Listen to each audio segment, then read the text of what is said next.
Halo teman-teman, kamu pernah dengar istilah self-reward nggak? Istilah yang bagi beberapa orang masih dianggap sebagai hal yang berlebihan. Padahal sebetulnya itu justru menjadi hal penting dalam menjalankan kehidupan atau pekerjaan. Nah, di video kali ini kita bakal bahas satu topik tentang self-reward dan apa sih manfaat dari self-reward itu sendiri. Sebelum kita mulai ke videonya, subscribe dulu yuk channel ini dan jangan lupa like, comment, and share video ini agar bisa bermanfaat untuk orang lain. Terima kasih. Self-reward adalah bentuk penghargaan bagi diri sendiri atas kerja keras atau upaya yang selama ini kita lakukan.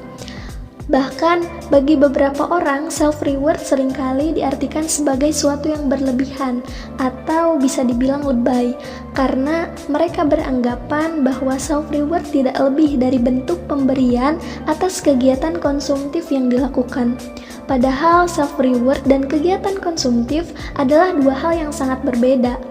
Dalam self-reward selalu ada usaha yang dilakukan, karena self-reward merupakan bentuk dari penghargaan pada diri sendiri, sedangkan konsumtif lebih pada hasrat untuk memenuhi kepuasan diri semata. Sebagai contoh, kamu selama ini merasa sudah bekerja maksimal, bahkan jatah lembur kamu digunakan untuk menyelesaikan pekerjaan sesuai dengan target yang ditetapkan. Kemudian, atas kerja keras kamu selama ini, kamu ingin makan di restoran terkenal. Itu boleh-boleh saja.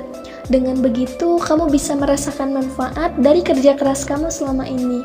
Karena pastinya kamu mendapatkan bayaran lebih atas jam kerja yang bertambah. Jadi, tidak ada salahnya, malahan kamu bisa menjadi lebih bersemangat untuk melakukan pekerjaan lebih baik, karena sudah merasakan bagaimana rasanya. Penting dicatat ya teman-teman, kegiatan ini tidak dilakukan setiap saat, melainkan ketika kamu memang sudah membutuhkan sarana untuk memberikan kesenangan pada diri sendiri. Ada beberapa manfaat self-reward. Yang pertama, self-reward untuk menjaga produktivitas. Self-reward tidak melulu soal menghabiskan uang untuk menikmati hidup, untuk membeli barang-barang mewah. Sekadar menghabiskan waktu di kamar selama seharian penuh, itu juga bisa menjadi self-reward. Tergantung kebutuhan orang itu sendiri. Bagi yang selama ini bekerja penuh dengan mengandalkan aktivitas fisik, rebahan satu hari penuh tentu hal yang sangat langka. Jadi, bentuk self-reward setiap orang berbeda satu sama lain, tergantung dengan kebutuhannya. Dengan memberikan self-reward setiap 1 bulan sekali atau 2 bulan sekali, kamu bisa meningkatkan produktivitas lantaran munculnya perasaan bahagia.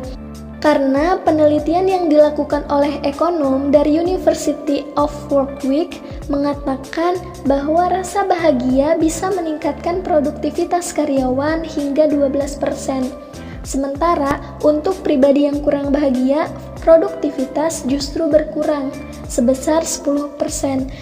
Jadi lebih bahagia dengan memberikan self-reward. Dengan begitu, pekerjaan kamu bisa semakin meningkat. Yang kedua, self-reward untuk menjaga motivasi kerja. Memberikan self-reward juga bisa menjaga motivasi kerja, seperti hampir 1 bulan penuh berkutat dengan pekerjaan, keadaan pikiran yang diliputi oleh stres. Jika sudah begitu, stamina kamu akan berkurang, badan terasa lebih letih, gampang lemas, gampang ngantuk, dan lain sebagainya. Itu tandanya bahwa kamu kurang memberikan apresiasi pada diri kamu sendiri. Cobalah lakukan hal yang menyenangkan, seperti memancing atau nongkrong di tempat kopi, itu bisa melepaskan penat. Kamu perlu melakukan hal tersebut untuk bisa kembali menggairahkan motivasi bekerja. Jangan sampai motivasi bekerja sudah terlanjur habis dan gaji kamu juga habis untuk biaya pengobatan. Ya, bisa dibilang kamu stres atau depresi dengan pekerjaan atau lain sebagainya. Makanya, coba temukan hobi kamu dan lakukan hal yang bisa membuat kamu senang, paling tidak 1 bulan sekali. Dengan begitu, pikiran kamu akan menjadi lebih fresh. Dan yang ketiga, self-reward adalah hak kamu. Hak kamu atas usaha selama ini. Jadi, tidak ada salahnya jika kamu mengambil cuti hanya untuk melakukan moving marathon di kamar, melakukan traveling ke tempat yang selama ini kamu belum pernah kunjungi, ataupun hal lain yang bisa meningkatkan kebahagiaan kamu. Sepanjang kewajiban kamu sudah dipenuhi, jadi tidak ada salahnya memberikan me time untuk diri sendiri, untuk menyenangkan diri sendiri. Sekian dari aku. Buat teman-teman yang punya pendapat lain, komen di bawah ya. Terima kasih.